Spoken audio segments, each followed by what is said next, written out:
काम हो गया। कहाँ पर है? Amateur wrestling federation.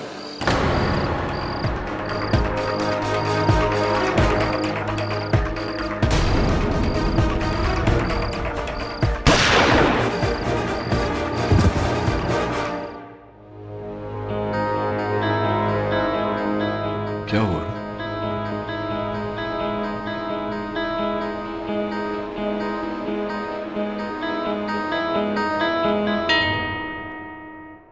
ओए, क्या बात है? परेशान लग रहा है। Any problem? Big problem sir.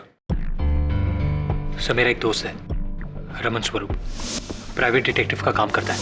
कल रात से वो गायब है, उसका कुछ पता नहीं, उसका फोन भी बंद है। प्राइवेट डिटेक्टिव है? हो सकता है वरुण के समय किसी केस का डिटेक्शन कर रहा हो, नहीं चाहता कि कोई उसे फोन करे तो फोन ऑफ रखा हो। परेशानी की क्या बात है इसमें? सब परेशानी वाली बात है सर। आज सुबह ही उसकी बाइक एक सुनसान जगह से मिली है, लेकिन उसका कोई ट्रेस नहीं मिला है। उसके घर वाले भी बहुत परेशान है सर। तू जानता है कि वो किस केस पे काम कर रहा था? लास्ट टाइम जब वो मुझसे मिला था तो वो कह रहा था कि वो एमेच्योर रेसलिंग फेडरेशन के लिए कुछ काम कर रहा है। सर मैंने वहाँ भी फ़ोन किया, लेकिन वहाँ उसे कोई जानता ही नहीं। मुझे बहुत टेंशन हो रही है सर, कहीं किसी ने उसे...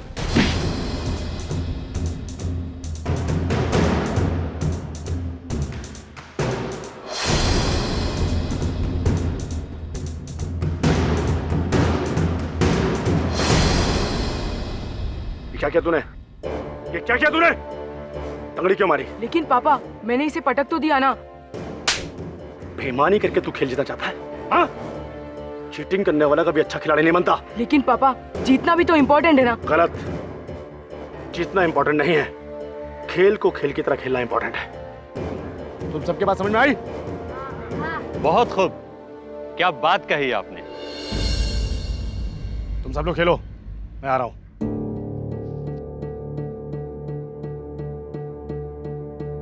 इनसे मिलिए।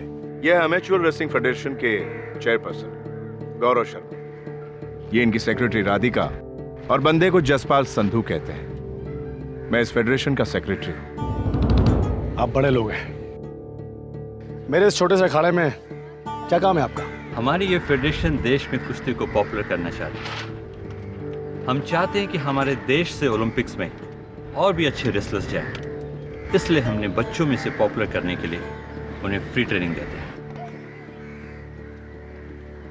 बड़ा अच्छा काम करते हैं आप लोग। और इस अच्छे काम में आपका सपोर्ट चाहिए हमें। हम चाहते हैं कि आप हमारे फेडरेशन में हेड कोच के रूप में आए। तो आप उस बलबीर सिंह का क्या करेंगे? लेकिन ये बलवीर के बारे में आपको कैसे मालूम? मैं अपने दोस्तों और दुश्मनों का ख्याल रखता हूं। बलवीर को भले ही हमने अपने फेडरेशन में हेड कोच के रूप में नियुक्त किया है, लेकिन हम जानते हैं उसकी हैसियत, कहां आप कहां वो। पर लोग तो ऐसा नहीं समझते, और वैसे भी वो ओलंपिक्स खेला हुआ है और 8 साल पहले उसने सिल्वर मेडल लिया था। अगर ओलंपिक्स में आपके साथ उसने बेईमानी नहीं की होती और अगर आपने ओलंपिक्स में पार्ट लिया होता तो आज देश में सिल्वर मेडल नहीं गोल्ड मेडल आता था। इस दिन का इंतजार तो पिछले 8 साल से कर रहा हूं मैं। कब मैं उस बलवीर को उसकी औकात दिखाऊं, और आज मौका मिल रहा है। मुझे आपका ऑफर मंजूर है। Very good.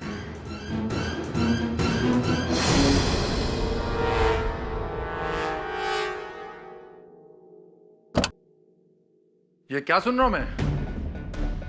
अब आपको हमारे काम पे भरोसा नहीं रहा जो आप उस जनार्दन को इस फेडरेशन में बुला रहे हैं? ये फेडरेशन किसी के पर्सनल प्रॉब्लम्स को ध्यान में रख के नहीं बनाया। मैं उस हर आदमी को इस फेडरेशन से जोड़ने के लिए आजाद हूं जिससे इस फेडरेशन को फायदा हो। वो जनार्दन इस फेडरेशन को ऐसा कौन सा फायदा पहुंचा सकता है जो मैं नहीं कर सकता? बेहतर होगा ये डिसीजंस आप मुझ पे छोड़ दें। वैसे भी फेडरेशन का काफी काम बढ़ रहा है और आप अकेले उसे संभाल नहीं पा रहे। ठीक है, मैं भी देखता हूं वो जनार्दन इस फेडरेशन में कितने दिन टिकता है।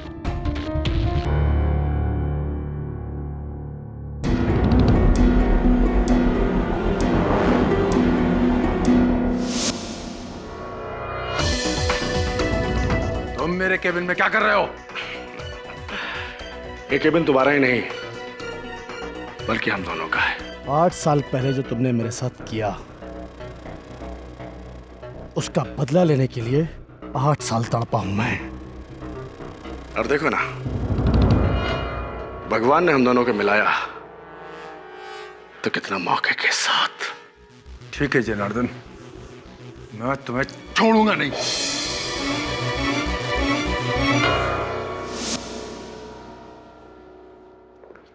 अरे वरुण, हाय सर। ये खबर पढ़ी तूने?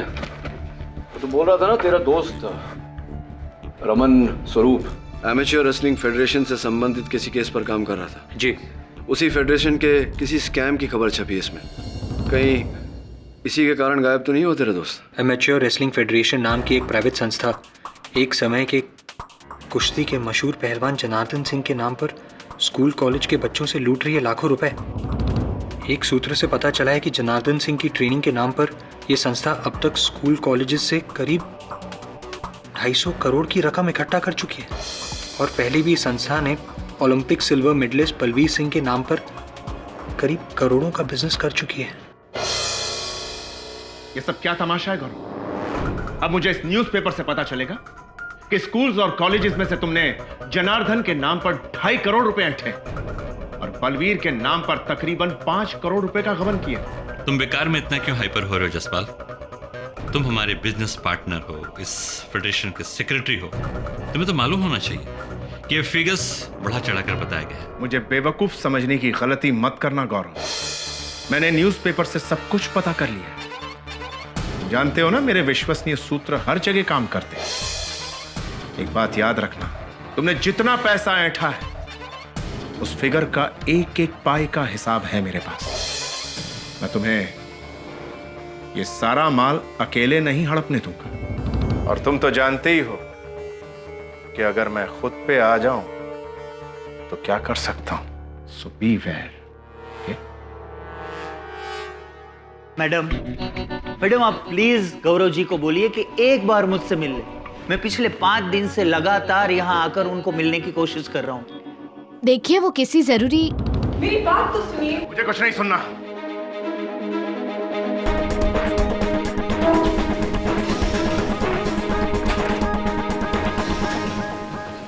इस आदमी की रग रग से वाकिफ हूं। इसका बस चले तो ये अपने बाप को भी ना छोड़े। तुम्हें क्या लगता है मैं ऐसे ही उसे सब कुछ अकेले खाने दूंगी? अपने प्यार पर इतना भी भरोसा नहीं है तुम्हें? अरे प्यार पर भरोसा है, इसीलिए तो उस कमीने गौरव के साथ इतने सालों से जुड़ा हूं।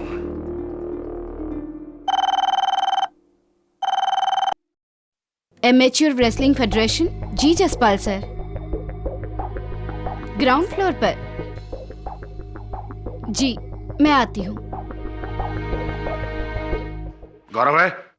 जी हाँ, लेकिन ये सब क्या है?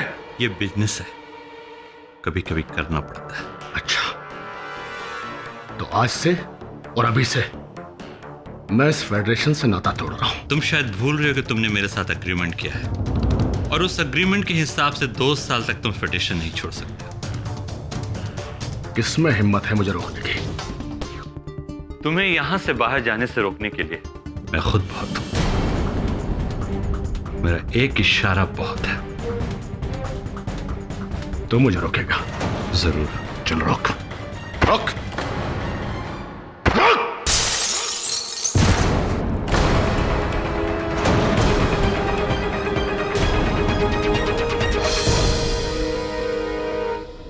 क्या करते हैं तुम्हारे पापा? क्या नाम है उनका और क्या गैर कानूनी किया है उन्होंने? मेरे पापा का नाम जनार्दन सिंह है। वो पहले रेसलर थे। रेसलर थे? और अभी अमेच्योर रेसलिंग फेडरेशन उन्होंने थोड़े दिन पहले ही ज्वाइन किया है। वो जनार्दन सिंह जो एमेच्योर रेसलिंग फेडरेशन के चेयरपर्सन गौरव शर्मा के कत्ल के इल्जाम में हिरासत में। जी हाँ, लेकिन सर मैं अपने पापा को अच्छी तरह से जानता हूँ।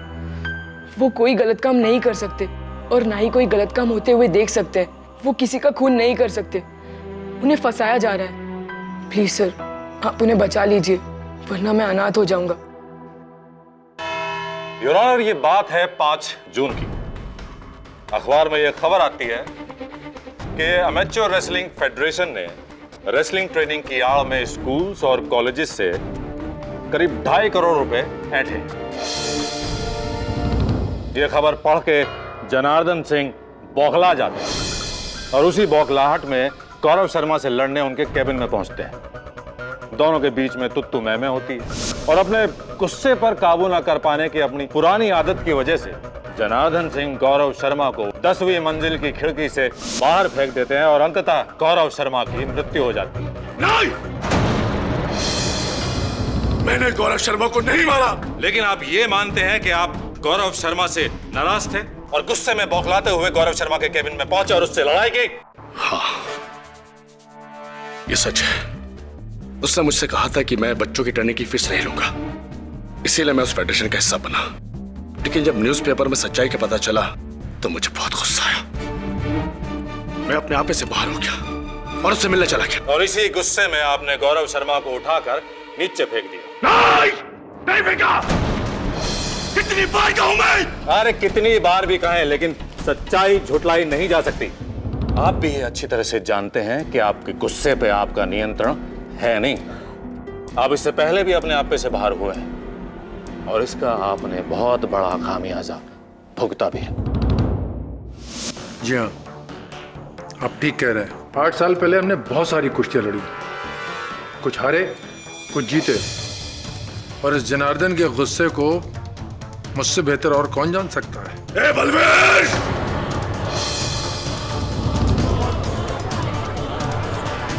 पुरानी बातें मत कर। मैं आज भी वही जनार्दन हूं। तुझे एक हाथ से उठाकर पटक सकता हूं मैं। ओए, मैं चूड़ियां पाई हैं क्या? पुराना दिन भूल गया तू अपने? चुप! ऑर्डर ऑर्डर, कृपया अदालत की मर्यादा बनाए रखें। योर ऑनर, इनका क्रोध तो अभी भी साफ साफ दिखाई दे ही रहा है। खैर, बलवीर सिंह जी, आप किसी ऐसी खास घटना के बारे में हमें बता सकते हैं जब आपने इन महाशय के क्रोध का सामना किया? जी हाँ, ये बात है हमारे बीच हुए आखिरी मुकाबले की। ओलंपिक की सिलेक्शन फाइट थी। कुश्ती के दौरान मुझसे गलत दांव लग गया। इससे पहले कि रेफरी मुझे टोकता, इस जनार्दन को गुस्सा आ गया और गुस्से में आके इसने मेरे मुंह पर घूंसा मार दिया, जिसकी वजह से ये डिस्क्वालीफाई हुआ और चैंपियनशिप से लाइफ टाइम के लिए बैन कर दिया गया। ये सच है, मैंने इसे मारा था, जिसकी सजा मैं आज तक कहीं ना कहीं भुगत रहा हूं मैं। लेकिन इसने मेरे साथ बेईमानी की थी। जी हाँ, और इसी तरह गौरव शर्मा ने भी आपके साथ बेईमानी की थी और आपने गुस्से में आकर बौखला कर उसे उठा के नीचे फेंक दिया था। और वैसे आप जैसे पहलवान के लिए ये करना मुश्किल भी नहीं रहा होगा, नहीं? चुप कर वकील! मैंने कहा ना, मैंने उसे नहीं फेंका। Order order, silence please. बहरहाल बलबीर सिंह जी, ये बात तो हुई 8 साल पुरानी। क्या आप हमें हाल ही की यानी कि 5 जून को क्या हुआ इस बारे में कुछ बता पाएंगे? जी हाँ, न्यूज़पेपर में स्कूल कॉलेज से 2.5 करोड़ रुपए गंवाने की बात पर यह जनार्दन भड़क गया था। इस आदमी की हिम्मत कैसे हुई मेरे साथ बेईमानी करने की? उसने मुझसे कहा था मुझे फ्री ट्रेनिंग के लिए रखा गया है और खुद करोड़ों का घोटाला कर रहा है। मैं इसे नहीं छोड़ूंगा।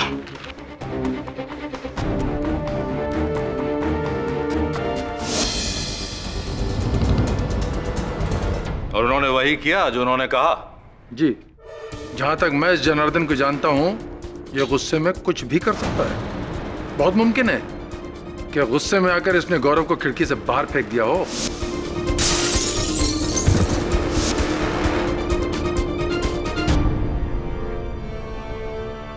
Balvir Singh ji, Olympic silver medallist, आप ही के कथन के अनुसार आपने जनार्दन जी को वहां कैबिन से बाहर जाते हुए देखा, क्रोध में आग बबूला, ये कहते हुए जा रहे थे कि वो गौरव शर्मा को नहीं छोड़ेंगे। जी, आपके मन में आशंका तो जागी होगी, कहीं सचमुच वो गौरव शर्मा को मारने थे? बिल्कुल। तो अपने इन्हें रोकने की, शांत करने का प्रयास नहीं किया, गौरव शर्मा को बचाने का प्रयास नहीं किया, आपने जाने दिया इन्हें? देखिए वकील साहब, मैं जनार्दन से कोई वास्ता नहीं रखना चाहता था, इसलिए मैंने उसे नहीं रोका। वही किया जो आपने 8 साल पहले किया।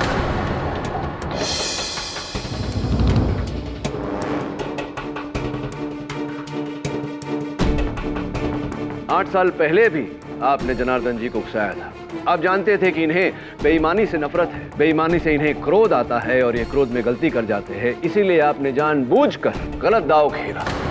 ये बौखला गए और इन्होंने गलती की, जिसके कारण इन्हें खेल से बाहर कर दिया गया और आपका ओलंपिक्स तक का रास्ता साफ हो गया। ये क्या बकवास कर रहे हैं वकील साहब? बकवास नहीं कर रहा हूं बलवीर सिंह जी, सही कह रहा हूं। 8 साल बाद भी आपने वही किया ताकि आपकी फेडरेशन की कुर्सी जिस पर आप बैठे हैं वो आपके हाथ से न जाए। वकील साहब, ये सरासर बेबुनियाद बातें हैं। मैं जिस जगह पर हूं उस जगह पर मुझे इस जनार्दन जैसे से क्या इनसिक्योरिटी हो सकती है?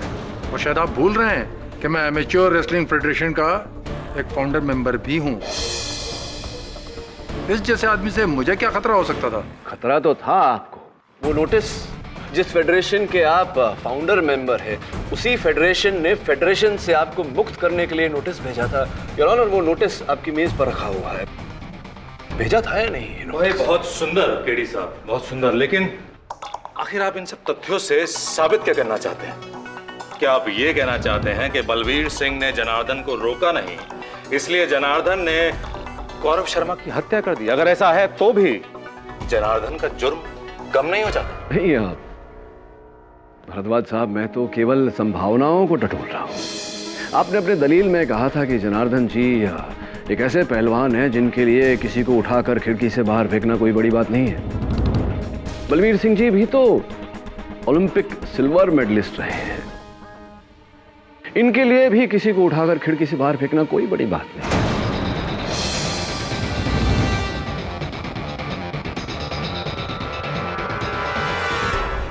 तो ये संभव है भरद्वाज साहब कि जनार्दन जी गौरव के साथ लड़कर वहां से निकल गए हों, जिसके पश्चात बलवीर सिंह जी वहां पहुंचे हो और इन्होंने ही गौरव को उठाकर खिड़की से बाहर फेंका हो। योर ऑनर, बलबीर सिंह को ये सब करने के लिए गौरव शर्मा के केबिन में उपस्थित होना अनिवार्य था। लेकिन जिस वक्त गौरव शर्मा को केबिन से बाहर फेंका गया, उस वक्त बलबीर सिंह उनके केबिन में नहीं था, बल्कि वो उस वक्त उसी बिल्डिंग के ग्राउंड फ्लोर पे अमेच्योर रेसलिंग फेडरेशन के सेक्रेटरी जसपाल संधू के साथ थे। जी, बलवीर मेरे साथ ही था। दरअसल वो मुझे यही बता रहा था कि जनार्दन बहुत गुस्से में था और वो गौरव के कैबिन में गया। पता नहीं, मुझे कुछ गड़बड़ लगी और हम तीनों 10th फ्लोर पर गए गौरव के कैबिन में। पर तब तक तो जसपाल सिंह जी, आपका कैबिन भी तो 10वें माले पर ही है ना? तो फिर आपने बलवीर सिंह जी के साथ ये जो मीटिंग थी ये अपने कैबिन में क्यों नहीं की? ग्राउंड फ्लोर में क्यों मिले आप लोग? जी, उससे पहले मैं एक्चुअली गौरव के साथ ही था, उसके कैबिन में। ऐसे ही? लेकिन कुछ अर्जेंट काम की वजह से मुझे और राधिका को नीचे उतरना पड़ा। और जैसे ही हम लोग नीचे उतरे तो बलवीर का फोन आया और वो मुझसे मिलने चला आया। अगर हमें पता होता कि गौरव की जान को खतरा है तो हम उसे अकेला छोड़कर नहीं जाते। राइट। इसका अर्थ ये हुआ कि आपने भी जनार्दन सिंह जी के हाथों द्वारा गौरव की हत्या होते हुए नहीं देखी? जी नहीं, जब तक हम लोग वहां पहुंचे तब तक वो निकल चुका था। तो इतने निर्णायक रूप से आप कैसे कह सकते हैं कि गौरव शर्मा की हत्या जनार्दन सिंह ने की है? और कर भी कौन सकता है? अब करने को तो आप भी कर सकते हैं।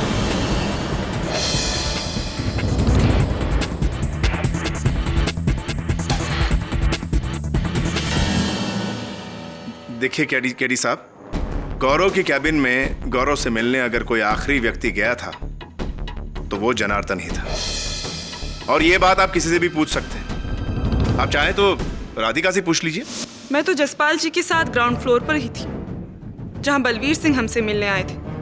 फिर उसके बाद हम सब 10th फ्लोर पर पहुंचे, जहां पर हमें गौरव के कत्ल की बात पता चली।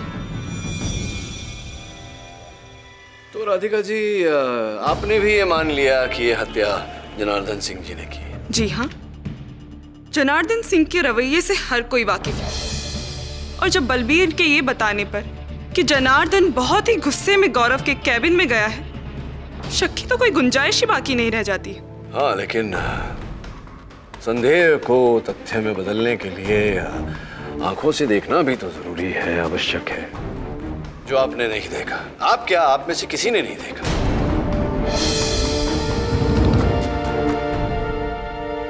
जी ये बताइए, 10वें माले पर क्या गौरव शर्मा और जनार्दन सिंह के अतिरिक्त और कोई था ही नहीं उस माले? जी नहीं, वहाँ पर हमारे ऑफिस की रिसेप्शनिस्ट हेलन भी थी। मिस हेलन डिकोस्टा, आप एमेच्योर रेसलिंग फेडरेशन की वो जो ऑफिसेज हैं वहाँ रिसेप्शनिस्ट हैं। जी तो जाहिर है कि वहाँ हर आने जाने वाले की सूचना रखती होंगी आप। जी हाँ। तो इससे तो स्पष्ट है कि आपने जनार्दन सिंह जी को गौरव शर्मा के कैबिन में जाते हुए भी देखा होगा, वहाँ से बाहर आते हुए भी देखा होगा। जी मैंने जनार्दन को गौरव सर के कैबिन के अंदर जाते हुए देखा था, लेकिन बाहर आते हुए नहीं देखा था। क्यों? आप तो वहीं बैठती हैं गौरव शर्मा जी के कैबिन के बाहर, आपने इन्हें बाहर आते हुए कैसे नहीं देखा? जी दरअसल गौरव सर अपने कैबिन में जसपाल जी और राधिका जी के साथ कोई मीटिंग कर रहे थे। ये लोग करीबन 1:45 तक बाहर निकले होंगे, तब तक मैं रिसेप्शन में ही थी। जसपाल जी और राधिका जी के बाहर निकलने के करीब 5 मिनट बाद ही मुझे जसपाल जी का फोन आया कि मैं उनसे ग्राउंड फ्लोर पर आकर मिलूं। मैं बस जसपाल जी से मिलने के लिए नीचे जा ही रही थी कि तभी वहाँ जनार्दन जी पहुँच गए। और क्योंकि जनार्दन जी इसी फेडरेशन के एक एम्प्लॉय है, इसलिए मैंने उनसे कुछ पूछने की कोशिश ही नहीं की कि वो गौरव सर से क्यों मिलना चाहते हैं, और मैं जसपाल जी से मिलने के लिए नीचे चली गई। अच्छा ये बताइए कि क्या काम था जसपाल जी को आपसे? वही तो मेरी समझ में भी नहीं आया, क्योंकि जब तक मैं नीचे पहुंची तब जसपाल जी वहाँ थे ही नहीं।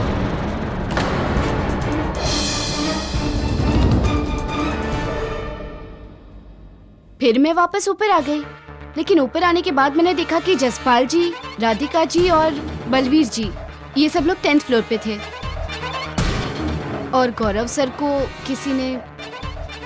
फिर जब मैंने जसपाल जी से ये पूछा कि उन्होंने मुझे नीचे क्यों बुलाया था, तब उनका कहना था कि उन्होंने मुझे कोई फोन कॉल किया ही नहीं। Your honour, miss Helen D'Costa की कथन से ये स्पष्ट है कि ये हत्या जनार्दन जी के क्रोध में आने का परिणाम नहीं, किसी व्यक्ति के सोची समझी साजिश का परिणाम है।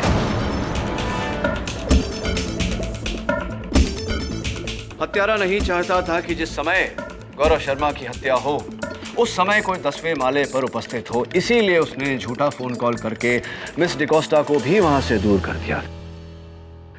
मिस डिकोस्टा, इतना बड़ा दफ्तर है एमेच्योर रेसलिंग फेडरेशन का, तो जाहिर है कि वहाँ रोजाना कई लोग आते जाते होंगे।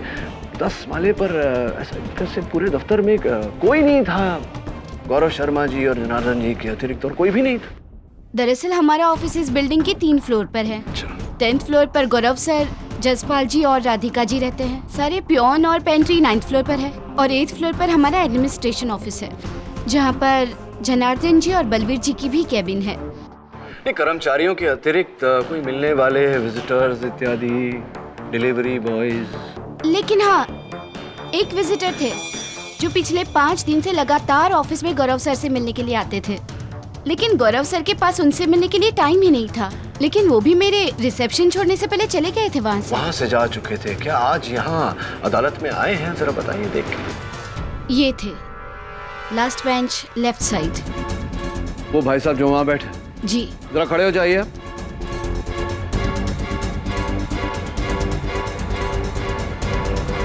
डॉक्टर कपाड़िया, आपसे मिलकर अत्यंत प्रसन्नता हुई। गौरव शर्मा की हत्या से 5 दिन पहले से आप उनसे मिलने का प्रयास कर रहे थे। ऐसा कौन सा आवश्यक काम आन पड़ा था आपको गौरव जी से? देखिए, मैं एक डॉक्टर हूँ और ऐसे स्पोर्ट फेडरेशन में डॉक्टर को बड़ा स्कोप रहता है, और मैं एमेच्योर रेसलिंग फेडरेशन ज्वाइन करना चाहता था, इसलिए मैं गौरव से मिलने की कोशिश कर रहा था, लेकिन मुलाकात हो ना पाई। तो जिस दिन उनकी हत्या हुई थी उस दिन भी आप गए थे उनसे भेंट करने? जी हाँ, लेकिन जब हेलन ने बताया कि आज भी वो बिजी है, उनके पास मिलने का टाइम नहीं है, तो मैं वहां से चला गया था।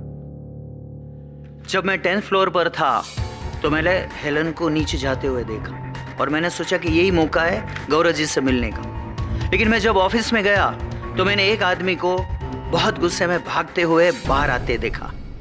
अच्छा, किसे देखा था आपने गौरव शर्मा जी के कैबिन से बाहर आते हुए? यही आदमी है वो।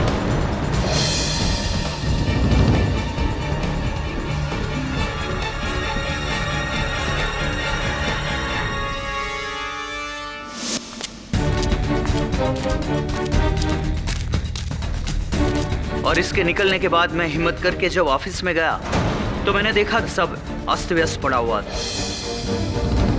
ऑफिस की खिड़की का कांच टूटा हुआ था। सर मैं बहुत डर गया था और उससे पहले कि वहां कोई और आ जाए मैं वहां से चला गया। योर ऑनर, इस केस को एक चश्मदीद गवाह की अत्यंत आवश्यकता थी और वो कमी पूरी हो गई। और योर ऑनर, ये चश्मदीद गवाह है एक स्पाई कैम।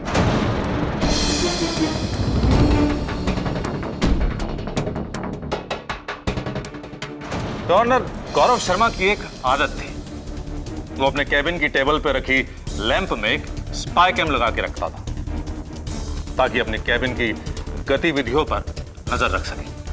मैं उसी स्पाई कैम की रिकॉर्डेड वीडियो फुटेज इस अदालत के सामने दिखाना चाहता हूं योर ऑनर। ये सब क्या है? ये बिजनेस है, ये सब करना पड़ता है जनार्दन। अगर ये बिजनेस है तो मैं आज से और अभी से इस फेडरेशन से नाता तोड़ रहा हूं। तुम्हें फेडरेशन से जाने से रोकने के लिए मैं बहुत हूं। मेरा एक इशारा बहुत है। चल रोक मुझे, रोक, रोक, रोक।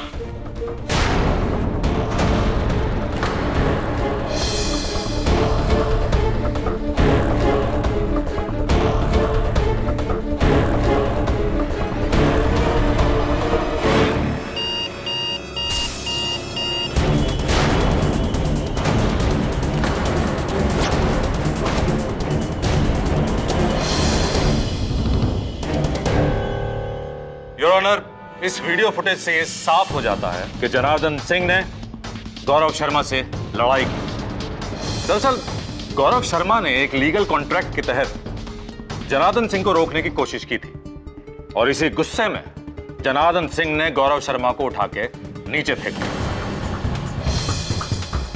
मैं चाहूंगा कि यह अदालत इस वीडियो फुटेज और तमाम गवाहों के बयान के आधार पर जनार्दन सिंह को गौरव शर्मा की हत्या के जुर्म में सजा सुनाए।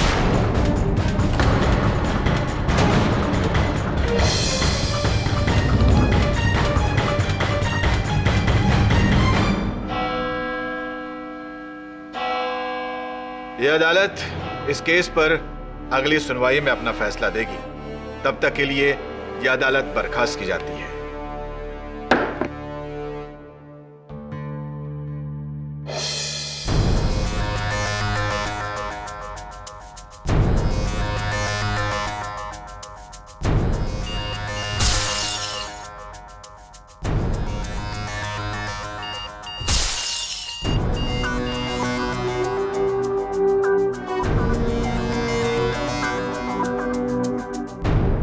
सर, मैंने एमेच्योर रेसलिंग फेडरेशन के रिसेप्शन की कॉल लिस्ट निकलवा ली है। 1:45 से 2 बजे के बीच सिर्फ एक कॉल आई थी। यही है वो नंबर। गौरव शर्मा के ऑफिस जाना पड़ेगा।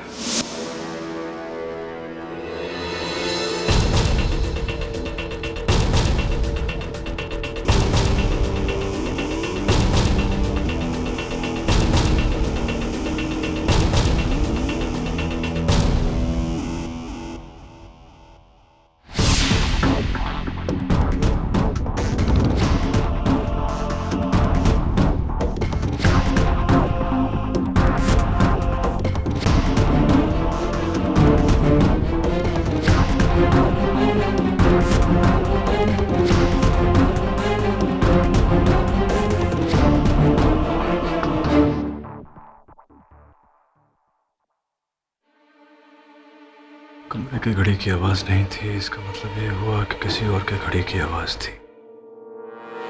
और कौन था इस कमरे में?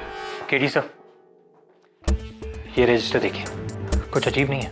डॉक्टर रघुनंदन 5 दिन से यहाँ आ रहा था, लेकिन उसने अपने एड्रेस की जगह बैंगलोर के दिशा हॉस्पिटल का एड्रेस लिखा है।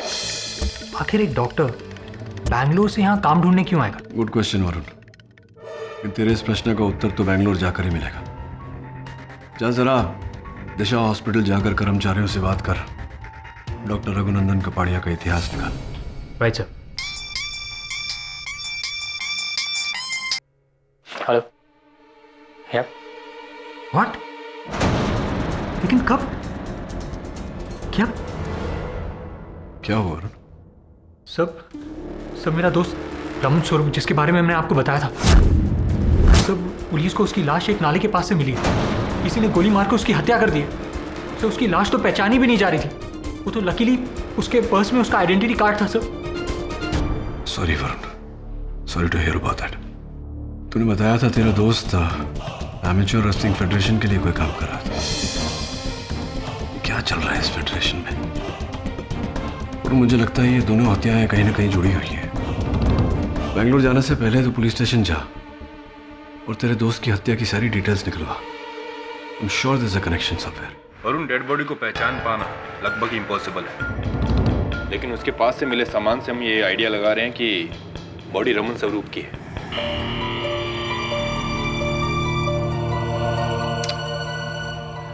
दवे, पोस्टमार्टम की रिपोर्ट कब तक मिल जाएगी?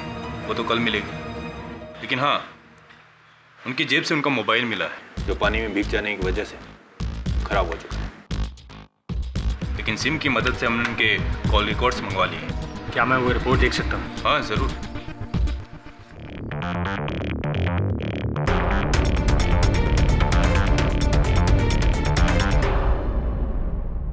एक्सक्यूज मी, मुझे डॉक्टर रघुनंदन के बारे में कुछ इन्फॉर्मेशन चाहिए। डॉक्टर रघुनंदन? जी। क्या बात है बलवीर सिंह जी, क्या नायाब रास्ता ढूंढा आपने एक बार फिर से जनार्दन जी को अपने रास्ते से हटाने का। पहली बार तो आपने इन्हें खेल से बाहर किया था, इस बार तो सीधे जेल भिजवा दिया। ये आप क्या कह रहे हैं वकील साहब? वही कह रहा हूँ जो सच है। आप जानते थे कि जनार्दन जी को जब फेडरेशन में चल रहे भ्रष्टाचार की जानकारी मिलेगी तो वो क्रोधित होकर कोई न कोई गलत कदम अवश्य उठाएंगे। तभी तो अंदर के इस भ्रष्टाचार की जानकारी आपने दैनिक समाचार पत्र में लीक की थी या नहीं? वकील साहब, ये सब झूठ है, बकवास है ये सब। ये सब झूठ नहीं, आप झूठे हैं बलवीर सिंह जी। ये रहा दैनिक समाचार पत्र के एडिटर का बयान, जिसमें स्पष्ट रूप से लिखा है योर ऑनर कि फेडरेशन के अंदर की जानकारी लीक करने वाले बलवीर सिंह जी ही हैं या नहीं बलवीर सिंह जी?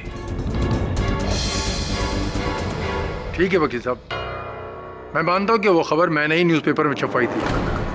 मुझे मालूम था कि ये खबर पढ़ते ही ये गुस्से से पागल हो जाएगा, अपने गुस्से को कंट्रोल नहीं कर पाएगा और गौरव से जाके झगड़ा करेगा और फेडरेशन खुद छोड़ देगा। लेकिन मुझे ये नहीं मालूम था कि ये सनकी जनार्दन उस गौरव का खून कर देगा।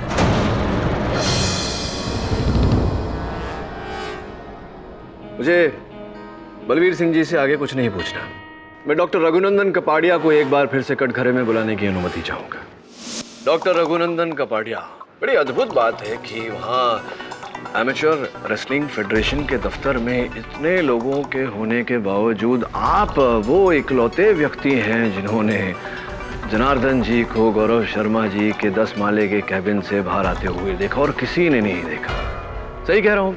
जी हाँ सर। और आप वहाँ 5 दिनों से गौरव शर्मा जी से मिलने का प्रयास कर रहे थे। सही कह रहा हूँ? जी हाँ, बिल्कुल सही कह रहे हैं आप। और आपने हत्या के दोपहर को मिस डिकोस्टा को नीचे से एक फोन कॉल करके, झूठा फोन कॉल करके उन्हें नीचे बुलाया। सही कह रहा हूँ? ग्राउंड फ्लोर पर? जी, मैं आती हूँ। ये आप कैसे बात कर रहे हैं? मैंने कोई झूठा कॉल नहीं किया था।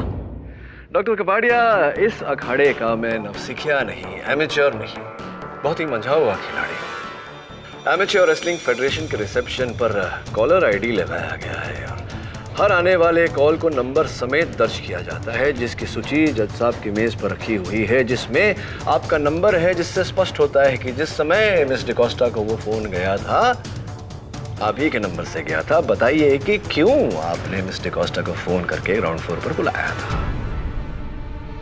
एक्चुअली सर, मैं बहुत परेशान हो गया था। 5 बार लगातार कोशिश करने के बावजूद भी हेलन ने मुझे गौरव से मिलने नहीं दिया था। और जब मैंने देखा कि हेलन के अलावा ऑफिस के आजू बाजू में कोई नहीं है तो मैंने बाहर जाकर अपने मोबाइल से हेलन को कॉल किया ताकि मैं गौरव से मिल पाऊं। राइट। 12:30 बज गए। कितना बज रहा है आपकी घड़ी में?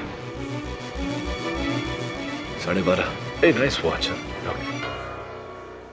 तो ऐसा क्या विशेष काम आन पड़ा था गौरव जी के साथ कि आप बेंगलोर निवासी है, तो बेंगलोर में अपना काम काज सब छोड़कर यहाँ मुंबई में पड़े हुए थे, गौरव शर्मा जी के पीछे पड़े हुए थे। ऐसा क्या विशेष काम था? किसी के काम करने पर कोई रोक है क्या? अगर मैं बेंगलोर छोड़कर यहाँ काम करना चाहूँ तो कोई प्रॉब्लम है? अरे नहीं नहीं डॉक्टर साहब, काम करने में अब क्या परेशानी भला। हाँ लेकिन जब किसी काम करने के लिए इतने ठोस प्रकार से आप किसी के पीछे पड़ जाए, जो काम करने के लिए आप एक किसी प्राइवेट डिटेक्टिव का सहयोग भी ले, तब बात थोड़ी विचित्र हो जाती है। ऐसा लगता है कि दाल में कुछ काला है।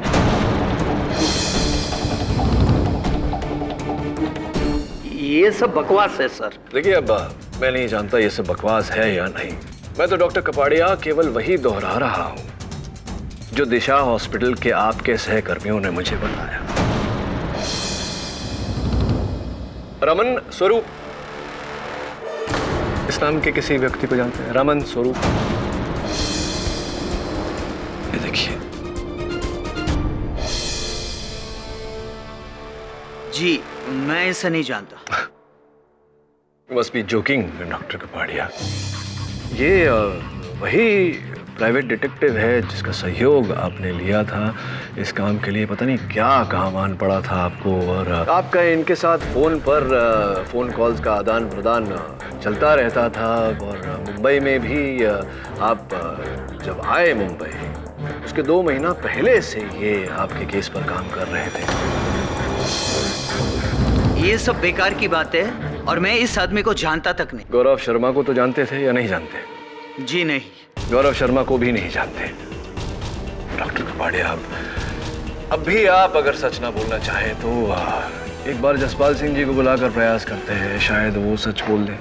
जसपाल जी, आप रमन स्वरूप को तो नहीं जानते होंगे? मैं इस आदमी से पहले कभी नहीं मिला। हाँ लेकिन डॉक्टर कपाड़िया को तो आप जानते हैं या जानते थे?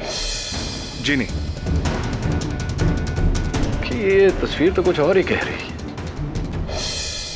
ये 8 साल पहले की मेडिकल प्रैक्टिशनर्स कॉन्फ्रेंस, ये देखिए आप हैं, आप ही हैं। जी जी हाँ। ये गौरव शर्मा जी हैं। बिल्कुल। और ये बिल्कुल लग के खड़े हुए ये डॉक्टर कपाड़िया हैं, देखिए। तभी आप कह रहे हैं कि आप नहीं जानते उन्हें। अब देखिए केडी साहब, मैं और गौरव पिछले 15 सालों से साथ साथ थे, और इन 15 सालों के दरमियान हम ऐसे कई एसोसिएशंस और फेडरेशंस के साथ में जुड़े हुए हैं, तो अब सबको तो नहीं पहचान सकते ना। आपको तो डॉक्टर कपाड़िया याद नहीं आए? क्या आपको लगता है कि इस तस्वीर को देखने के बाद डॉक्टर कपाड़िया की स्मरण शक्ति जागेगी, वो पहचान पाएंगे सबको? जी नहीं।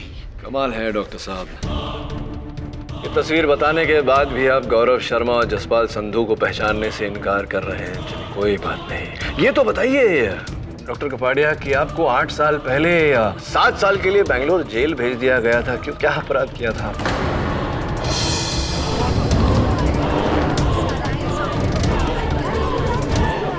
डॉक्टर कपाड़िया कि आपको 8 साल पहले 7 साल के लिए बेंगलोर जेल भेज दिया गया था, क्यों, क्या अपराध किया था?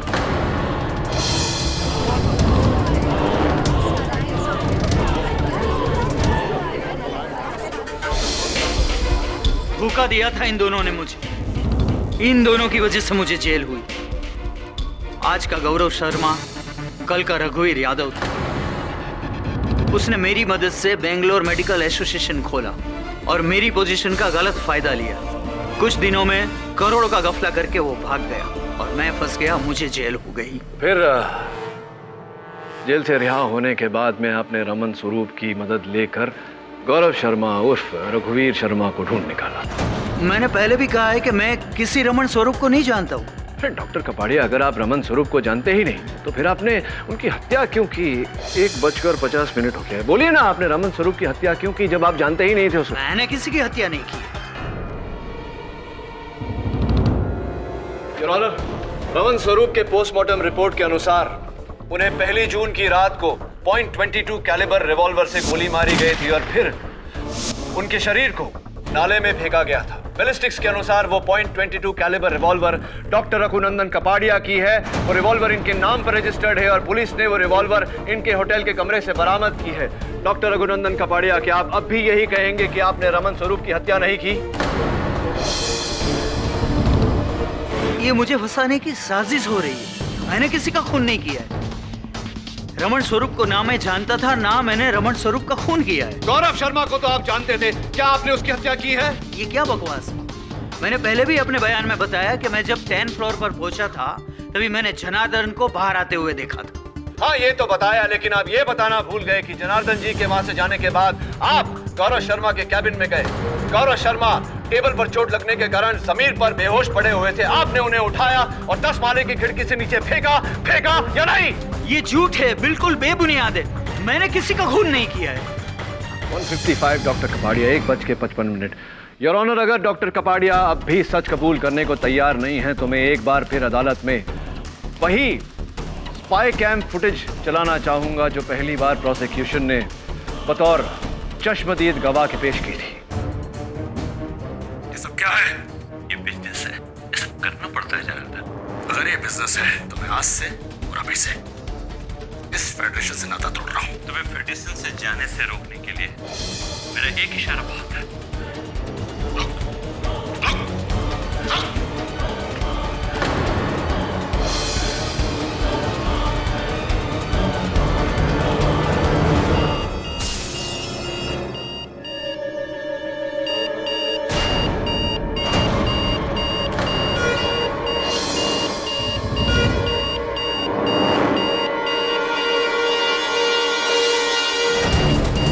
योर ऑनर,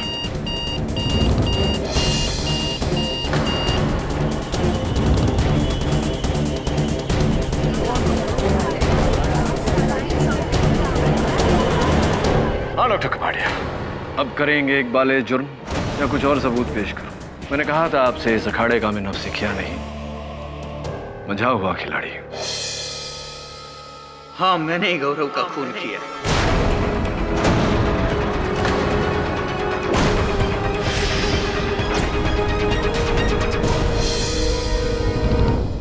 उसकी वजह से 7 साल मैंने जेल में बिताए और इस शर्मिंदगी की वजह से मेरी बीवी ने आत्महत्या करी और इसका कारण सिर्फ और सिर्फ गौरव ही था। गौरव।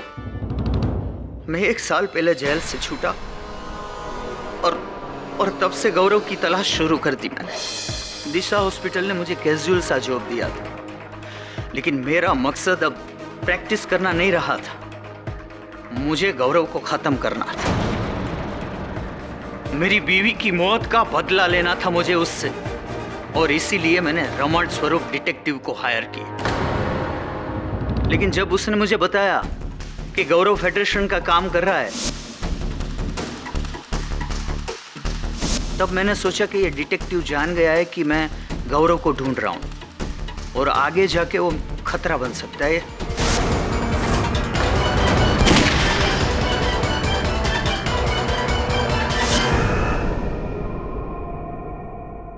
मैं मौका ढूंढ रहा था गौरव को मारने का, और उस दिन जनार्दन ने मुझे वो मौका दे दिया।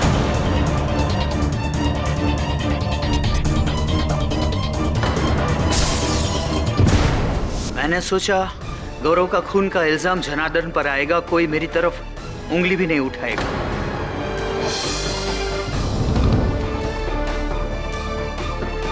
लेकिन ठीक है, मुझे अपने गुनाह का कोई अफसोस नहीं है।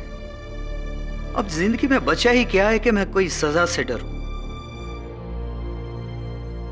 The defense rests, Your Honor. तमाम सबूतों, गवाहों और डॉक्टर रघुनंदन कपाड़िया के बयान के आधार पर यह अदालत जनार्दन सिंह को बाइज्जत बरी करती है और डॉक्टर रघुनंदन पर रमन स्वरूप और गौरव शर्मा के कत्ल के जुर्म में केस चलाने का हुक्म सुनाती है। The case is closed.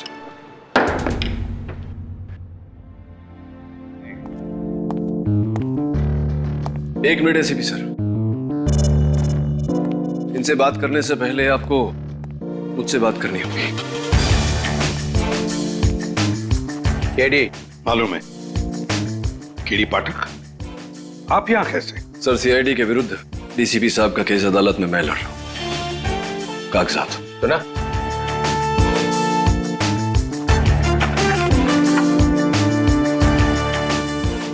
आप घबराइए मत डीसीपी साहब, मैं जानता हूं आप निर्दोष हैं और अदालत में मैं ये बात साबित भी कर दूंगा। हमेशा की तरह जीत सच्चाई की होगी।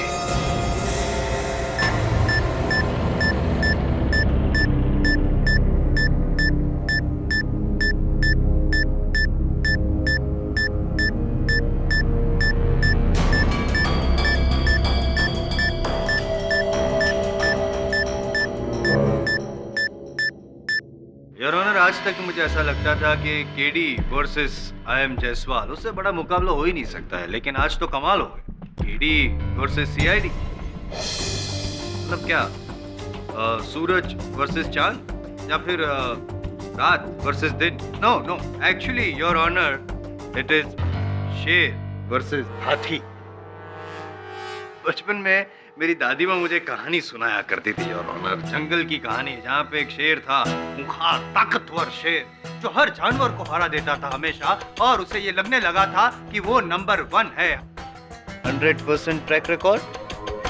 और इसी गुरूर के चलते, इसी ओवर कॉन्फिडेंस के चलते वो शेर ने एक छोटी सी गलती कर दी, बड़े से हाथी को ललकार दिया। फिर क्या, नतीजा तो भुगतना ही था। थामा जी सटकली।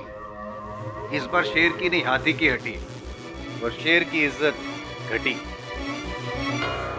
इस केस के अंत में ऐसा ही कुछ होने वाला है, ऐसा मुझे लग रहा है योर ऑनर, क्योंकि केडी पाठक साहब के सक्सेस का फाटक बंद होने वाला है। सीआईडी जैसे हाथी से पंगा ले लिया है, राइट?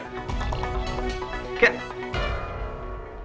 इनसे बात करते हैं। डीसीपी सर, आपने मुझे सीआईडी में दाखिला नहीं दिया, इस बात का मुझे आज तक रंज था, लेकिन अब नहीं है।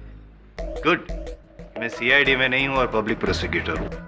खैर, क्या लगता है आपको, ये जो दिलचस्प मुकाबला है उसके बारे में आपका क्या कहना है? जंगल का उदाहरण आपने सही दिया मिस्टर जायसवाल। जंगल का राज ही तो चल रहा है यहाँ पे। एक इज्जतदार और जिम्मेदार डीसीपी के ऊपर 2-2 खून के इल्जाम, वो भी अपने ही आदमियों के, रोहित के और सालों के। मैं ऐसी बेवकूफी क्यों करूंगा? इसका जवाब आप ही दे सकते हैं DCP sir. This is ridiculous. इस बार डीसीपी प्रद्युमन अपनी हद से ज्यादा बढ़ गया है। जायसवाल साहब, ऑल योर्स। डीसीपी साहब, इनकी बातों से आप अपना आपा मत खोइए। ये तो यूं ही बस चुटकुले कहानियां अदालत में सुनाते रहते हैं हम सबके मनोरंजन के लिए। योर ऑनर, केवल किसी के किसी पर उंगली उठा देने से पर्दा गिर नहीं जाता। आपने सुना? मुझे पूरा विश्वास है डीसीपी साहब कि अंत में आप निर्दोष साबित होंगे। और रियली अभिजीत सर, 15 साल की आपकी गुडविल 15 मिनट से कम समय में पानी फेरना चाहते हैं पाठक साहब। आपकी इन्वेस्टिगेशन पे उंगली उठा रहे हैं। आपको नहीं लगता है आपको वहां से उठ के यहाँ आना चाहिए, इस सवाल का जवाब देना चाहिए, है ना? योर ऑनर, मैं यहाँ सीआईडी के उठाए किसी कदम की सफाई देने नहीं, बल्कि सिर्फ गवाही देने आया हूँ, जो सीआईडी को मिले ठोस सबूतों पर आधारित है। 18 जुलाई 2012 को ब्लू मून बार के मेकअप रूम में undercover police officer Rohit Rajadhyaksha का खून हुआ। एक गोली उनके सीने को चीरती हुई जाके दीवार में धंस गई। कातिल ने वो गोली उठाई और उसे अपने साथ ले गया, और वही गोली योर ऑनर सीआईडी ने बरामद की डीसीपी चित्रोले के घर से। यस योर ऑनर, और ये वही गोली है योर ऑनर जिस पर इंस्पेक्टर रोहित के खून के निशान भी पाए गए थे। ये योर ऑनर, ये फॉरेंसिक रिपोर्ट और ये बैलिस्टिक रिपोर्ट जो कहती है कि उस गोली का घर डीसीपी सर का गन था, यानी कि इट्स वेरी सिंपल, गोली उस गन की और गन डीसीपी सर की। End of matter. वाह वाह वाह वाह जायसवाल साहब, क्या बात है। आइए आइए आइए, इस बार तो आपने 10 मिनट के पहले ही एंड ऑफ द मैटर कर दिया। Well done. Go on go on. नहीं, अभी आपके राज में क्या गो ऑन। बस एक साधारण सा सरल सा प्रश्न पूछना चाहूंगा मैं इंस्पेक्टर अभिजीत से, इफ यू डोंट माइंड। जीतने दे देंगे मुझे आप।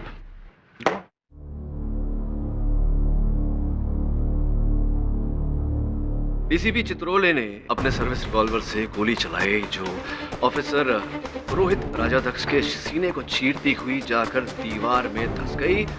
डीसीपी साहब ने दीवार से वो गोली बाहर निकाली, अपने साथ घर ले गए, और सीआईडी ने वो गोली, ये गोली डीसीपी सर के घर से बरामद की। यहाँ तक की कहानी सही है मेरी इंस्पेक्टर अभिजीत? जी हाँ, बिल्कुल ऐसा हुआ है। दीवार में गोली धंसने से जो सुराख पड़ी थी, कितनी गहरी थी वो सुराख? यही कोई आधा पौना इंच। अब मेरा सरल सा प्रश्न आपसे ये है इंस्पेक्टर अभिजीत, वो गोली ऑफिसर रोहित के सीने को चीर कर गई, इसलिए फोरेंसिक्स को उस गोली पर, इस गोली पर ऑफिसर रोहित के खून के निशान मिले। वो गोली जाकर के दीवार में धंस गई। फोरेंसिक्स को उसी गोली पर उस दीवार के सीमेंट या प्लास्टर के कुछ ट्रेसेस मिलने चाहिए थे, जो फोरेंसिक्स को नहीं मिले। कुछ तो गड़बड़ है ना?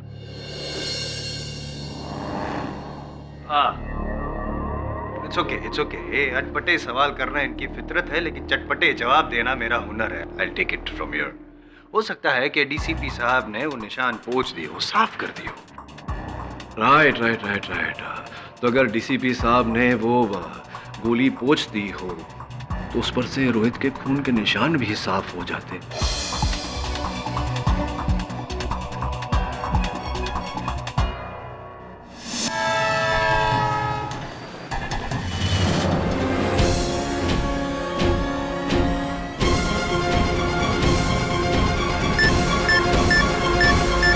मिस्टर पाठक जी, आप कहना क्या चाहते हैं?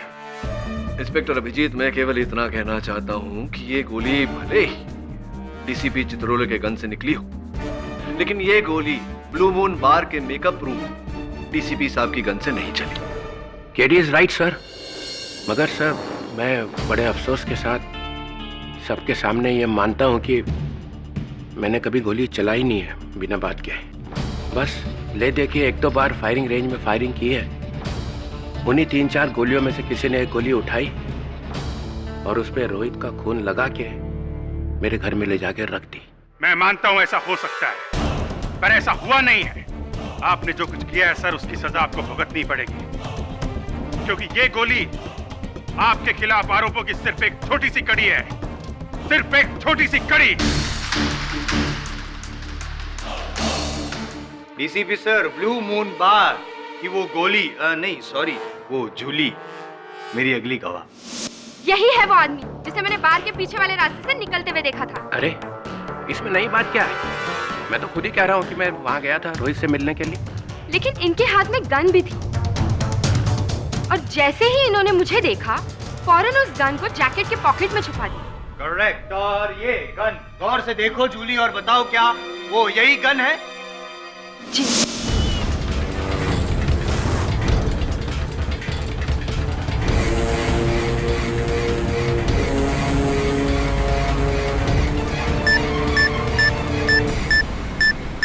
ये वही गन है सर, आप ही की गन। वाह, मेरे खिलाफ झूठे गवाहों की लाइन लगा के रख दी है तुमने जायसवाल साहब। अद्भुत जूली जी, अद्भुत। मतलब आपके बार में किसी की हत्या होती है, आप डीसीपी साहब के हाथ में गन देखती हैं, आप इन्हें वहां से जाते हुए देखती हैं, लेकिन ना आप पुलिस से कुछ कहती हैं, ना सीआईडी से कुछ कहती हैं, और इतना समय बीत जाने के बाद अचानक इस बात का खुलासा आप अदालत में करती हैं। देर से ही सही, लेकिन अब मैं बोल तो रही हूँ ना। हाँ, बोल तो रही हैं। सोच लीजिए जरा, और भी कुछ होगा बोलने के लिए। हो सकता है आपने डीसीपी साहब को रोहित पर गोली चलाते हुए भी देखा हो। याद कर लीजिए, या बाद में याद आएगा किसी के कहने पर। अभिजीत सर इनडायरेक्टली आपको बोल रहे हैं, मतलब इनके कहने का मतलब ये है कि आपने ये झूठा गवाह यहाँ पे खड़ा किया है। What is this? रेओ जायसवाल साहब, ये चुगली तो औरतें करती है, आपको शोभा नहीं देता। योर ऑनर, मैं अपनी गन उस मीटिंग में लेके जरूर गया था, मगर ना तो मैंने वो गन बाहर निकाली और ना ही उसका इस्तेमाल किया। झूठ बोल रहे हैं, झूठ बोल रहे हैं डीसीपी सर। आपने वो गन निकाली भी, उसका इस्तेमाल भी किया, क्योंकि आप रोहित को मारने के इरादे से ही वहां पे बार में गए थे, और इस बात को साबित करेगा मेरा अगला गवाह छोटू चाय वाला, योर ऑनर। अरे चाय वाला, इस चाय वाला बार वाला किसी को छोड़ा है क्या? नहीं, आपको भी नहीं छोड़ूंगा मैं सर। साहब, मैं डीसीपी साहब का बहुत पुराना खबरी रहा हूँ। उस दिन इन्होंने मुझे बुलाकर कहा कि मुझे इंस्पेक्टर रोहित से फोन पे बात करना है, और ये कहना है उससे कि डीसीपी साहब को, यानी कि इनको जान से कोई मारना चाहता है, ताकि रोहित घबरा कर अपने अंडर कवर से बाहर निकले और जाके डीसीपी साहब से मिले और डीसीपी साहब उसको मार सके।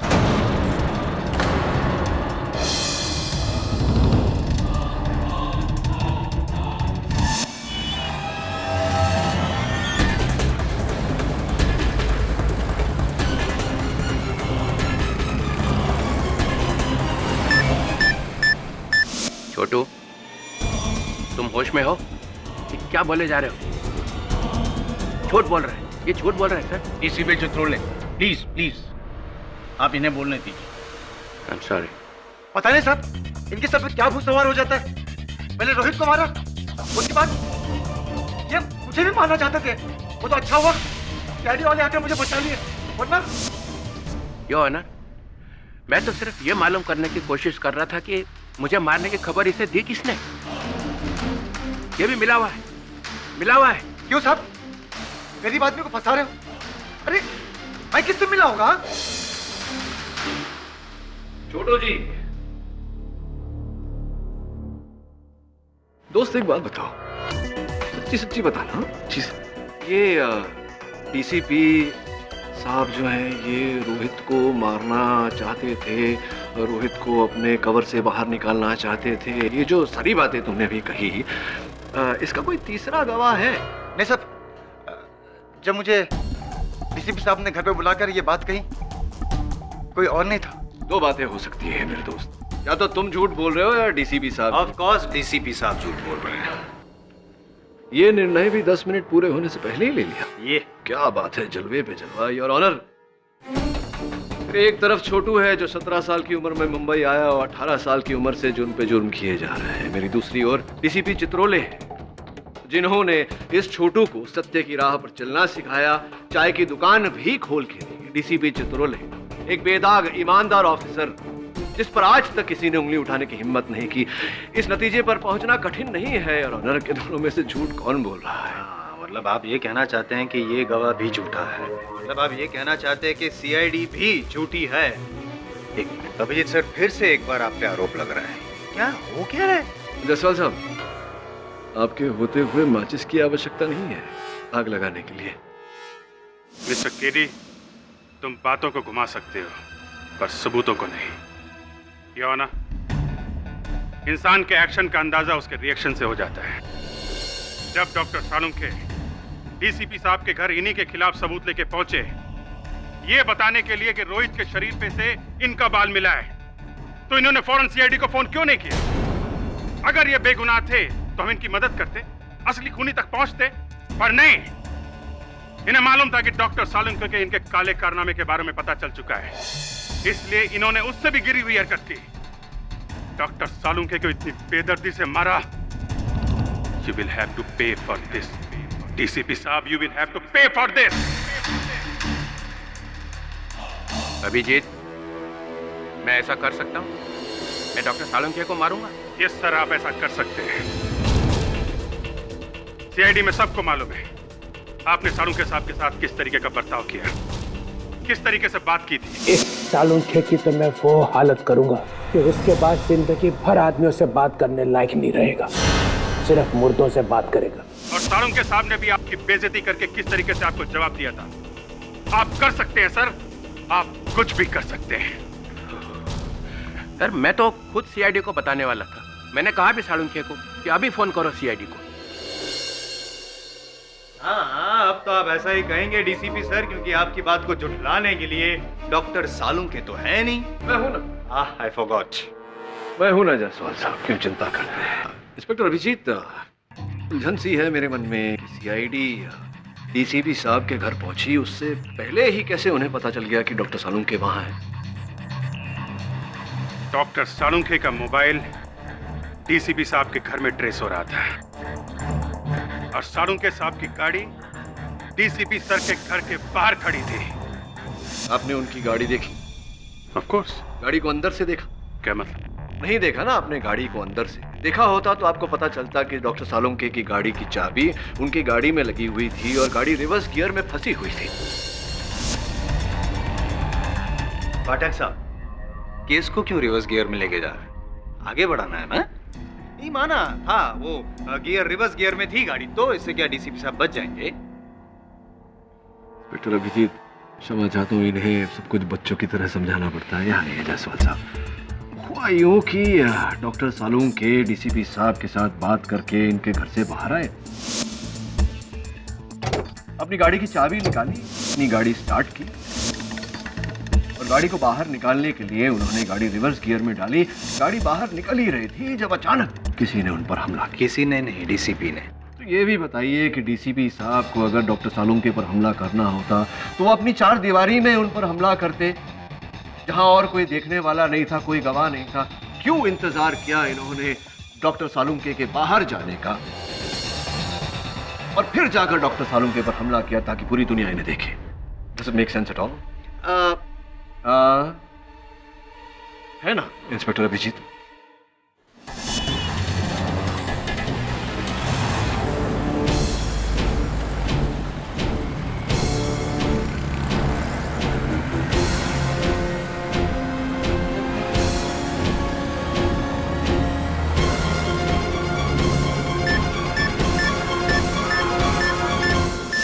देखो कैदी, सिर्फ ये कह देने से कि गाड़ी के अंदर चाबी लगी हुई थी, गियर रिवर्स में था, कोई 100% नहीं कह सकता कि डॉक्टर सालूम के घर के बाहर निकले थे।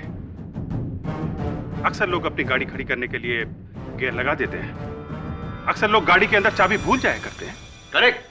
आप तो हमारे सीनियर से भी ज्यादा सेंसिबल निकले। Correct. Oh, that reminds me, मेरे साथ भी ऐसा बहुत, मेरी गाड़ी की चाबी है, मैं भूला नहीं हूँ, गाड़ी की चाबी है। गाड़ी की चाबी है, लेकिन आपकी गाड़ी रिवर्स गियर में है जायसवाल साहब। योर ऑनर, मुद्दा यहाँ ये है कि डीसीपी साहब ने डॉक्टर सलूमके की हत्या की इनके विरुद्ध पाए गए सबूतों को मिटाने के लिए। मेरा प्रश्न ये है कि जब इन्होंने ऑफिसर रोहित की हत्या की ही नहीं तो फिर कैसे सब ऑफिसर रोहित को इन्होंने स्वयं नियुक्त किया था इस ऑपरेशन पर? Right sir? प्रिसाइसली रोहित मेरा एजेंट था और वो मेरे लिए एक बहुत बड़े ड्रग माफिया गैंग का पर्दाफाश करने ही वाला था, तो उसे मारकर मैं अपने ही ऑपरेशन का सत्यानाश क्यों करूं? यही सवाल सीआईडी के जहन में चल रहा है सर, लेकिन इसका जवाब बहुत जल्द आपको मिल जाएगा। क्या आपने अपने ही वफादार की जान क्यों ली? उठ, कुछ सवाल इस नमक हलाल के लिए भी बचा के रखिए जज साहब।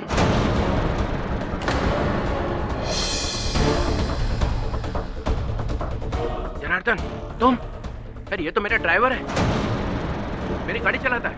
हाँ, और अब आपके केस की गाड़ी सीधे खाई में ले जाएगा। कौन नहीं तो यहीं पे। इंस्पेक्टर दया, प्लीज आप शांत हो जाइए। माफी चाहता हूं मिलान, मगर शांत कैसे हो? कैसे शांत हूं मैं? डॉक्टर सालूम के हमारे परिवार का हिस्सा थे, हम में से एक मारा गया और जिस तरह बेरहमी से उन्हें मारा गया, सर कुचल गए। अगर इस अदालत में आज इंसाफ नहीं हुआ तो मैं इसे तो दया।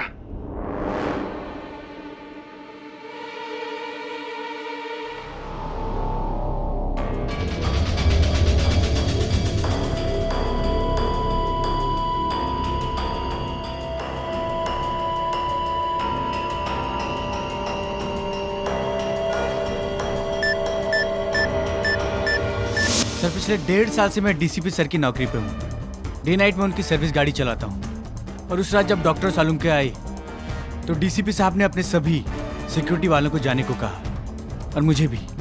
फिर अचानक से 2 घंटे के बाद उन्होंने मुझे फ़ोन करके वापस बुलाया और मुझसे कहा कि तुम्हें मेरा एक काम करना है, एक बड़ा एयरबैग, एक रस्सी और एक खोदने का फावड़ा लाना है, एक लाश को दफनाना है। और फिर मैं वहां से सामान लेने गया। मेरी हिम्मत नहीं हुई, मैं इनको ना बोलने के लिए वापस लौटा तो मैंने बाहर ही देखा कि सीआईडी वालों की गाड़ियां खड़ी थी। मुझे समझ में आ गया कि कुछ बड़ा लफड़ा है। सच कहूं तो मैं डर गया था, इसलिए मैं भाग गया वहां से।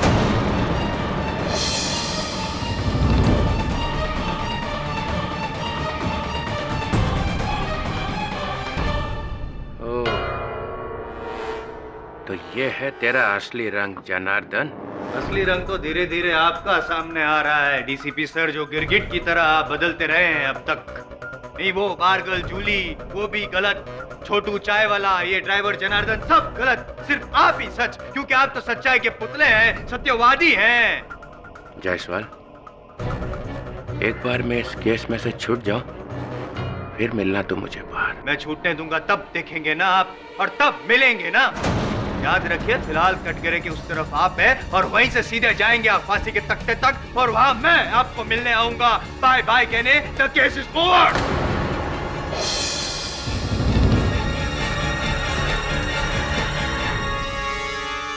क्या अब भी कोई सवाल पूछ के इस केस को दूसरे गियर में डालना चाहेंगे आप पाठक साहब?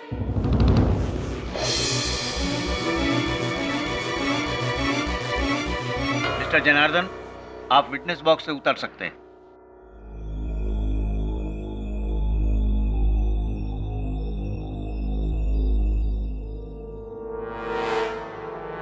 सर, हो सके तो मुझे माफ कर दीजिएगा। मैं जानता हूं सर कि आपने मेरे लिए बहुत कुछ किया है, लेकिन सर आपके इस पाप में मैं भागीदार नहीं बन सकता, वरना मैं अपने आप से, अपने बच्चों से कभी जिंदगी में आंखें नहीं मिला पाऊंगा। वर्दी पहनने से पहले इस वर्दी का मान रखने की शपथ ली थी मैंने, और अगर सर याद हो आपको तो ये शपथ किसी और ने नहीं, खुद आपने दिलाई थी। मैं तो नहीं भूला।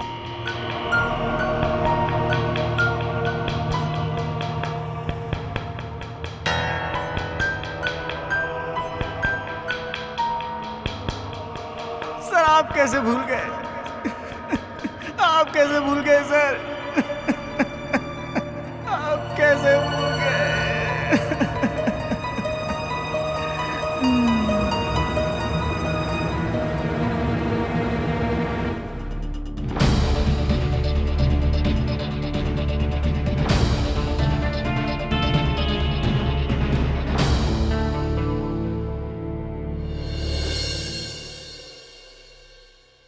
योर ऑनर, प्रतिपक्ष को बिना बताए इस केस में नया गवाह पेश किया गया है। प्रतिपक्ष इस गवाह की पैरवी करने के लिए अदालत से समय की मांग करता है। केडी, अब उसकी कोई जरूरत नहीं है।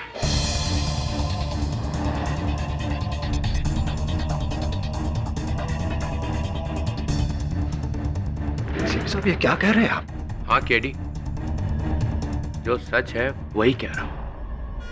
सर, मैं अपना जुर्म कबूल करता हूं।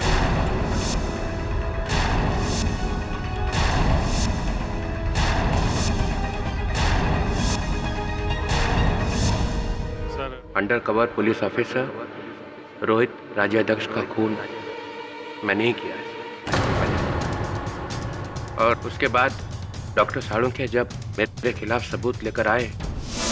डीसीपी सर, ये देखिए आपका बाल मुझे लाश के ऊपर से मिला है। कहां से उठा के चिपका दिया ये सालुंखे? मेरा ही बाल मिला था तुम्हें? चिपकाया नहीं है सर, आपने मारा होगा उसे, इसीलिए आपका बाल मिला उस लाश के ऊपर। किसी और का नहीं हो सकता है? नहीं हो सकता है सर, मैंने डीएनए टेस्ट कर लिया, ये आपका बाल है, आपका। और मैं ये बात आपको इसलिए बताने आया हूँ ताकि आप सावधान हो जाए और अपना बचाव कर ले। तुझा डोका खराब झाला है सालुंखे।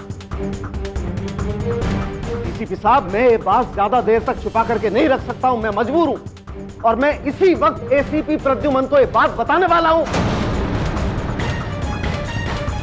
मैं रुक नहीं सकता हूँ डीसीपी साहब।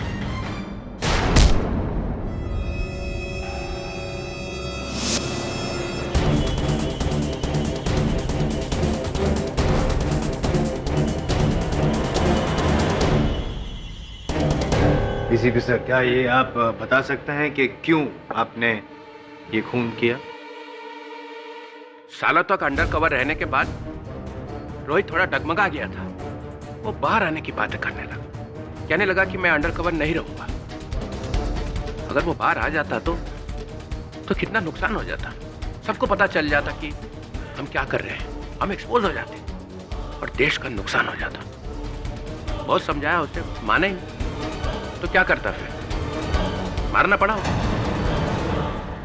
मैं एक खूनी हूं, और इसके लिए आप जो सजा सुनाना चाहेगा सुना दी।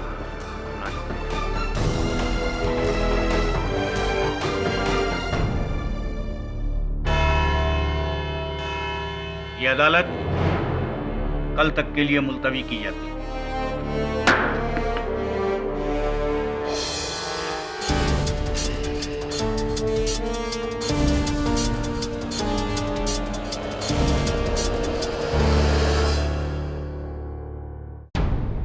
ये क्या कर दिया आपने? केडी, मुझे अब और कुछ नहीं कहना है। Thank you for your effort.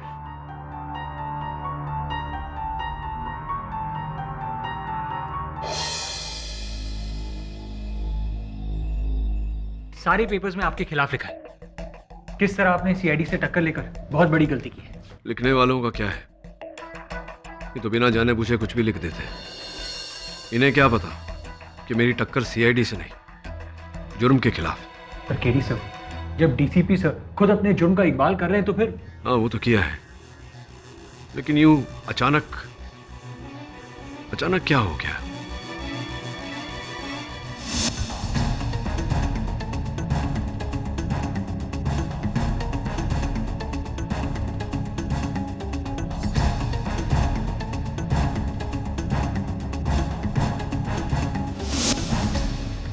Varun, court में जो सीसीटीवी कैमरा है जिससे प्रोसीडिंग्स रिकॉर्ड होते हैं, मुझे उसकी फुटेज देखनी है। पर क्यों सर? मुझे देखना है कि जनार्दन की क्षमा प्रार्थना में प्रार्थना थी या कुछ और ही।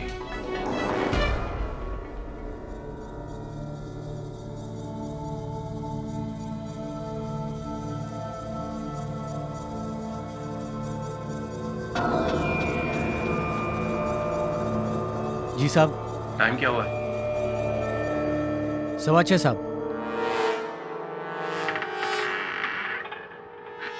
ये सब ठीक है ना? किधर? बाहर। कुछ गड़बड़ तो नहीं ना? नहीं साहब, सब ठीक है। ठीक है।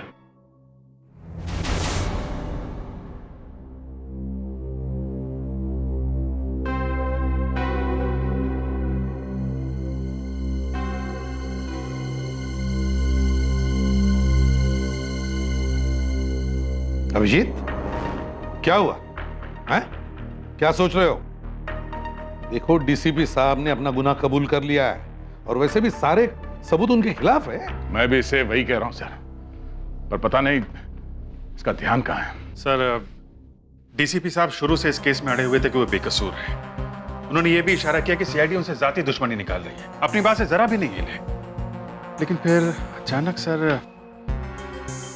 अचानक हमारे सामने इस तरीके से हथियार डाल देना, बात को समझ में नहीं आई।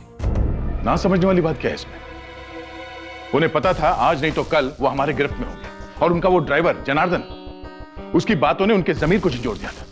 नहीं दया, कुछ गड़बड़ है सर। केडी पाठक की कई बातें मुझे भी खटक रही हैं। मुझे भी लगने लगा है कि डीसीपी साहब बेगुनाह है। हाँ? डॉक्टर सालुंके के कातिल के साथ तुम्हें हमदर्दी कब से होने लगी? नादानी की बातें मत करो। नादानी तुम कर रहे हो अभिजीत। देखो दया, जज्बाती होने से कुछ। अभिजीत, दया, क्या कर रहे हो तुम लोग? आपस में बहस करने से कोई फायदा नहीं है, समझे? कानून वही मोड़ लेगी जो उसे लेना है। कानून ये नहीं देखने वाला कि डीसीपी साहब की मनस्थिति कैसी थी या कैसी है। और तो डीसीपी साहब ने अपना गुनाह कबूल कर लिया है, तो कानून अपना फैसला ले लेगा, समझे? डीसीपी साहब,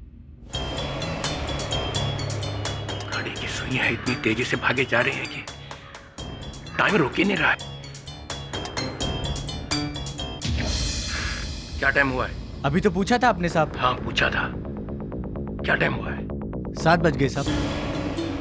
7 भी बज गए। कुछ हुआ तो नहीं ना? नहीं, सब ठीक है साहब। तो फिर डीसीपी साहब को फांसी के फंदे से कोई नहीं बचा सकता। हम बचा सकते हैं।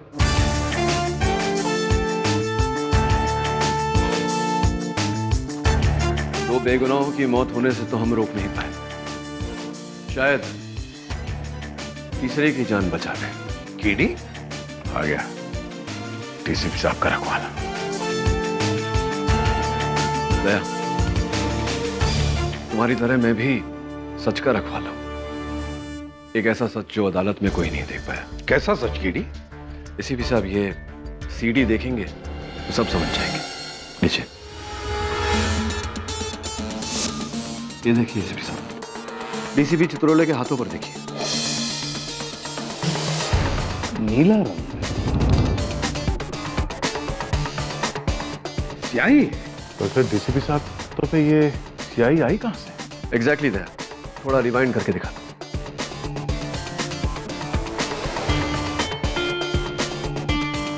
ये देखो, जनार्दन डीसीपी साहब से मिला, उससे पहले डीसीपी साहब के हाथों में कुछ नहीं। ये जनार्दन आया, डीसीपी साहब के सामने गिड़गिड़ाया और अब डीसीपी साहब की हथेली पर उसने अपनी हथेली रखी। ये हथेली उठाई और ये छाप। डीसीपी साहब ने अपना हाथ पीछे लेकर पोंछा।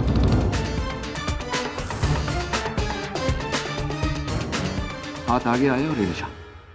कुछ लिखा था क्या जनार्दन के हाथ पर? मुझे भी ऐसा ही लगता है सर। कैसे, मैं बताता हूं आपको। अपना हाथ रखिए।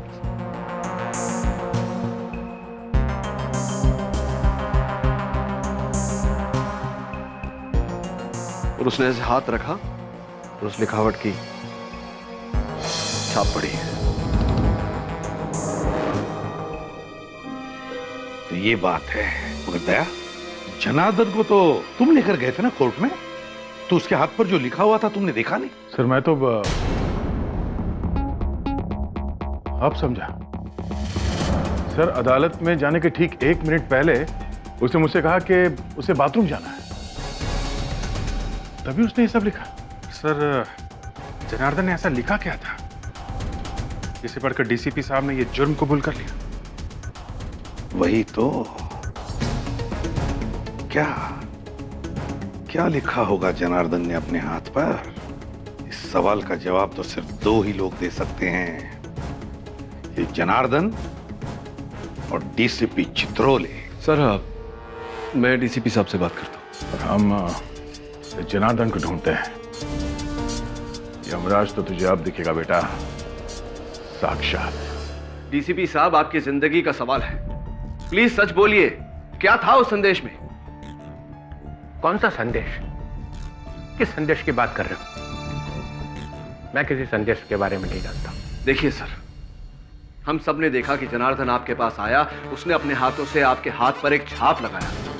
उस छाप को पढ़कर आपने दोनों हत्याएं अपने सर ले ली। वो एक संदेश था।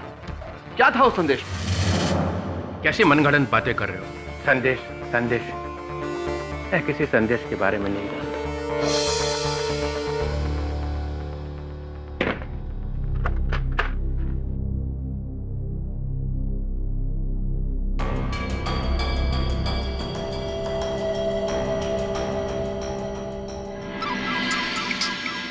केडी बोल रहा हूँ। हाँ केडी, हमारा शक बिल्कुल सही निकला। जनार्दन घर से फरार है। कल सवेरे केस शुरू होते ही जज अपना निर्णय सुनाने वाले हैं। मैं उन्हें अटकाने की, टालने की पूरी कोशिश करूंगा। तुम किसी भी हाल में जनार्दन को लेकर वहां पहुंचना। ठीक है, तब तक मैं जनार्दन को ढूंढ निकालता हूँ। या all the best. All the best to you too. Sir, हाँ, जनार्दन का कहीं नामो निशान नहीं सर, पता नहीं कहाँ गायब हो गया। पता नहीं कहाँ गायब हो गया। ठीक है, ठीक है सर। मोबाइल का चिप। माय गॉड, मोबाइल का बाकी का हिस्सा। इसका मतलब जनार्दन भागने से पहले मोबाइल तोड़ कर गया है।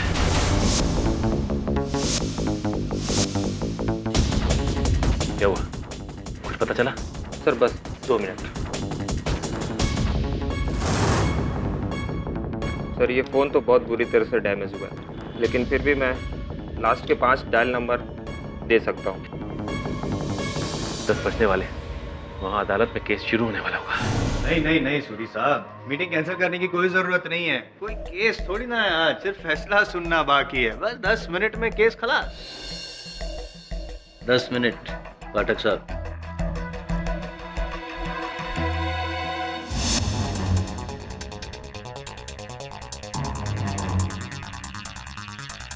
सर ये 5 नंबर। ओ, फोन करके देखता हूँ।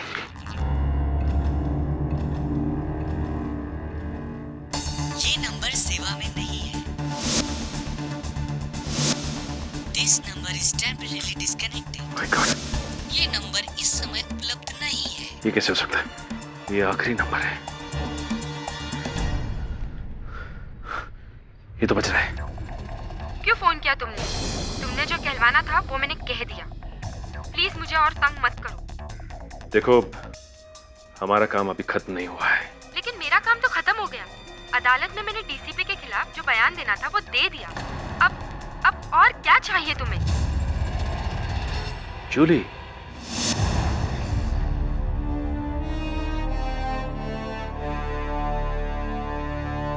Your honour, officer Rohit Rajadhyaksha और डॉक्टर सलूंके। योर ऑनर, याद दिला दूं मैं डिफेंस को कि यहाँ पे हम कुछ कहने नहीं सिर्फ सुनने आए हैं। यस केटी, डीसीपी चित्रोले के इकबाले जुर्म के बाद मुझे नहीं लगता कि अब इस केस में किसी को कुछ कहना बाकी रह गया है, इसलिए जितनी जल्द फैसला सुनाया जाए उतना ही बेहतर। मैं आपकी बातों से पूरी तरह सहमत हूँ। मैं केवल इतना कहना चाह रहा था कि एक ऐसी बात है, एक ऐसी घटना घटी है, कुछ ऐसी खबर आई है जो आप एक बार सुन लेंगे तो संभवतः अपने इस निर्णय को टालने पर मजबूर हो जाएंगे। कैसी जानकारी? मैं मजबूर थी साहब। उसने मुझे फोन पर धमकी दी थी कि अगर मैंने डीसीपी के खिलाफ अदालत में झूठी गवाही नहीं दी तो वो मेरी बहन और उसके परिवार वालों को मार डालेगा। उसे सबके बारे में जानकारी थी साहब। इसका मतलब उस रात तुमने डीसीपी साहब को अपनी गन लेकर बार से बाहर निकलते हुए नहीं देखा? हाँ? नहीं साहब। अब ये बताओ कि जनार्दन इस वक्त कहाँ है? कौन जनार्दन साहब? वही जनार्दन जिसने फोन पे तुम्हें धमकी दी थी। साहब मुझे जनार्दन ने फोन नहीं किया था, मुझे फोन तो किसी और ने किया था। वो नंबर तो किसी और का है साहब। किसने फोन किया था और किसका नंबर था वो? किसी जॉन का। गलत नाम। अच्छा तुम्हें याद है फोन पे और क्या बात हुई थी? हाँ साहब, पीछे रेडियो पर पुराने भोजपुरी गाने चल रहे थे। रेडियो पे भोजपुरी गाने चल रहे थे? अरे हाँ, अभिजीत सर भी किसी भोजपुरी गाने के बारे में बात कर रहे थे, लेकिन कहाँ सुना होगा ये गाना उन्होंने?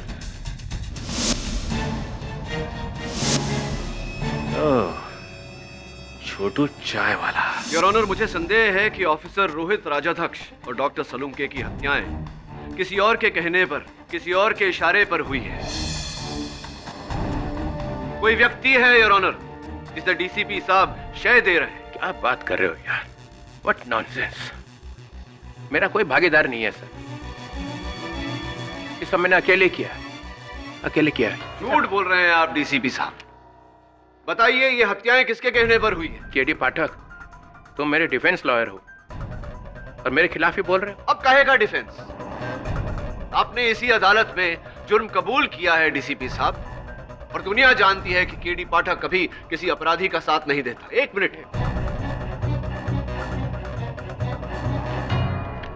ऑफिसर रोहित की हत्या होने के बाद आपने लंदन के इस नंबर पर फोन किया था? डॉक्टर सालुंके की हत्या होने के बाद आपने इसी नंबर पे फोन किया था। पिछले 10 दिनों में आप लंदन के इस नंबर पर 7 बार बात कर चुके हैं डीसीपी साहब।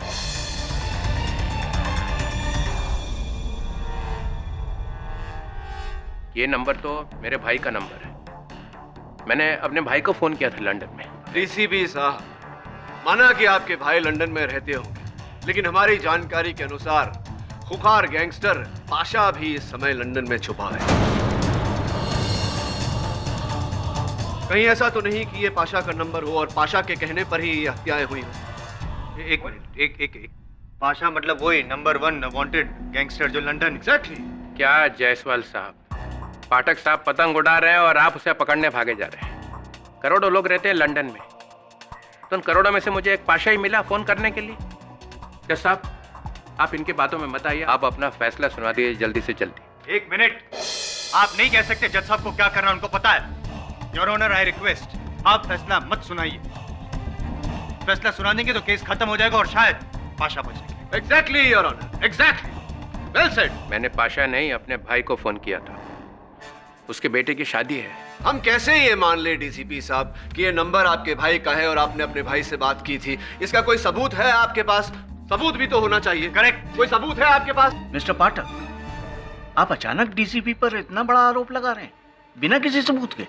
योर ऑनर, सर, अगर केडी साहब को विश्वास हो ही गया है कि मेरे अंडरवर्ल्ड से संबंध है, तो उस नंबर पे फोन करके देख ही लेते हैं सर। आप मुझे अपना फोन दीजिए। फोन नहीं है मेरे पास फोन। अदालत में फोन रखना गैर कानूनी है। लेकिन मेरे पास है, मैं मानता हूँ गैर कानूनी है your honour, I am sorry but मेरा फोन फिलहाल ऑफ है। ऑन करके हम दे सकते हैं। I object your honour. अदालत में फोन का इस्तेमाल करना गैर कानूनी है। लेकिन पाठक साहब। Objection overruled. Thank you your honour.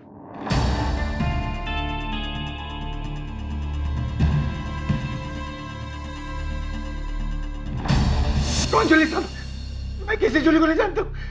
मैंने किसी को फोन नहीं किया। हाँ। लगता तू इतनी आसानी से मानने वाला नहीं है। हाँ?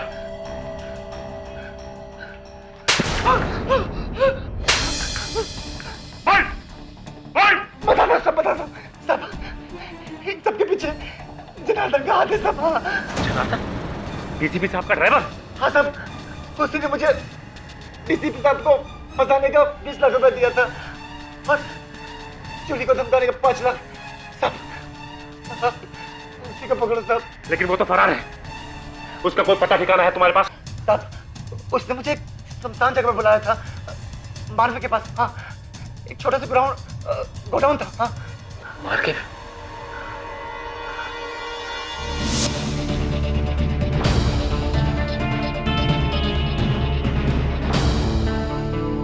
फोन लग नहीं रहा सर, वहां पे रात है, शायद मेरे भाई सोए हुए। हाँ तो उनके उठने तक इंतजार करेंगे, सुबह होने तक इंतजार करेंगे। I agree your honour. पता लगाना चाहिए कि नंबर किसका है। That's it। मतलब मैं 4-5 घंटे यहीं खड़ा रहूंगा? जी हाँ, और आपके साथ साथ मैं भी खड़ा रहूंगा और पाठक साहब भी। राइट? Absolutely your. सर आप इनकी बातों पे अब ध्यान मत दीजिए, आप अपना फैसला सुना दीजिए सर, बस। मिस्टर चित्रोले, आप मुझे मेरी ड्यूटी मत सिखाइए। मिस्टर पाठक की बातों से साफ जाहिर है कि इस केस में अब भी कुछ सवालों के जवाब बाकी हैं। इसलिए जब तक मुझे उस नंबर का पता नहीं चल जाता, मैं कोई फैसला नहीं सुनाने वाला। आप फौरन लंदन फोन लगाइए और वहां की डायरेक्टरी से पता कीजिए कि ये नंबर किसका है, फौरन। सीआईडी से कुछ पता चला? No sir.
प्रतिलिपि संदेश तो जनार्दन के लिखा था।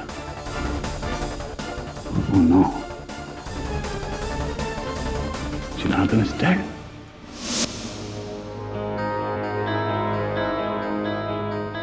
योर ऑनर, हमने लंदन की टेलीकम्युनिकेशन कंपनी के सारे रिकॉर्ड्स चेक कर लिए। ये नंबर अरुण चित्रोले का ही है, इनके छोटे भाई का।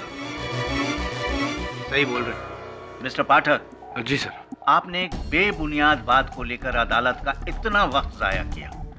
खैर, अब मैं अपने जजमेंट को और डिले नहीं कर सकता। एक्सक्यूज मी, केडी सा। क्षमा चाहता हूँ।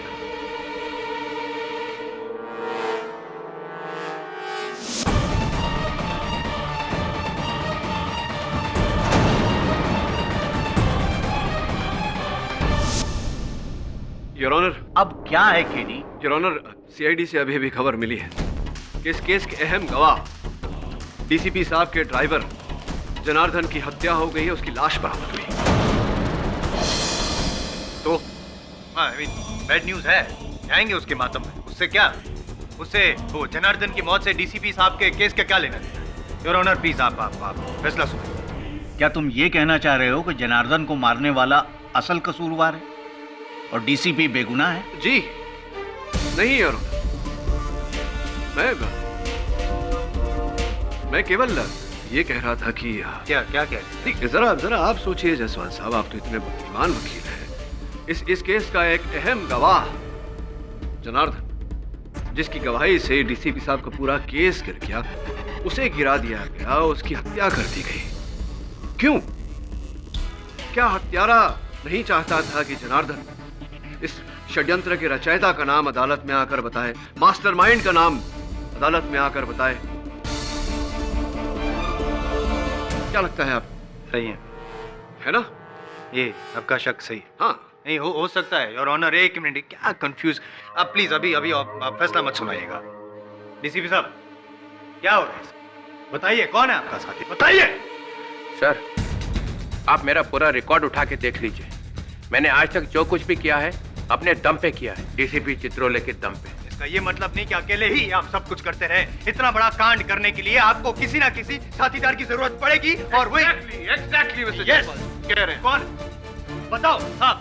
मैं गुजारिश करता हूं कि जब तक डीसीपी के वो खुफिया साथी का नाम पता नहीं चलता, आप ऑर्डर नहीं देंगे। I mean it's a request. Mister Pathak, आप कहना क्या चाह रहे हैं? योर ऑनर, अब योग पक्ष बोल चुका, मैं क्या कह सकता हूँ? ठीक, मैं इस केस को 1 दिन के लिए मुलतवी कर सकता हूँ। उसके बाद डीसीपी पर अपना फैसला सुनाकर हम जनार्दन का केस जारी रखेंगे। Till then the court is adjourned.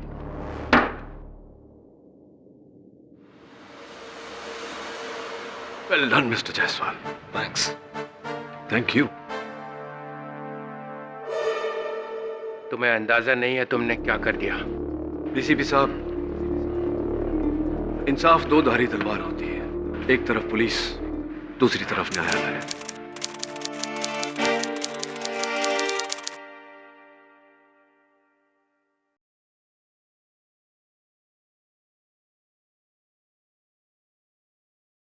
और भी दिलचस्प कहानी देखने के लिए हमारे चैनल को सब्सक्राइब करें और बेल आइकॉन दबाना न भूलें।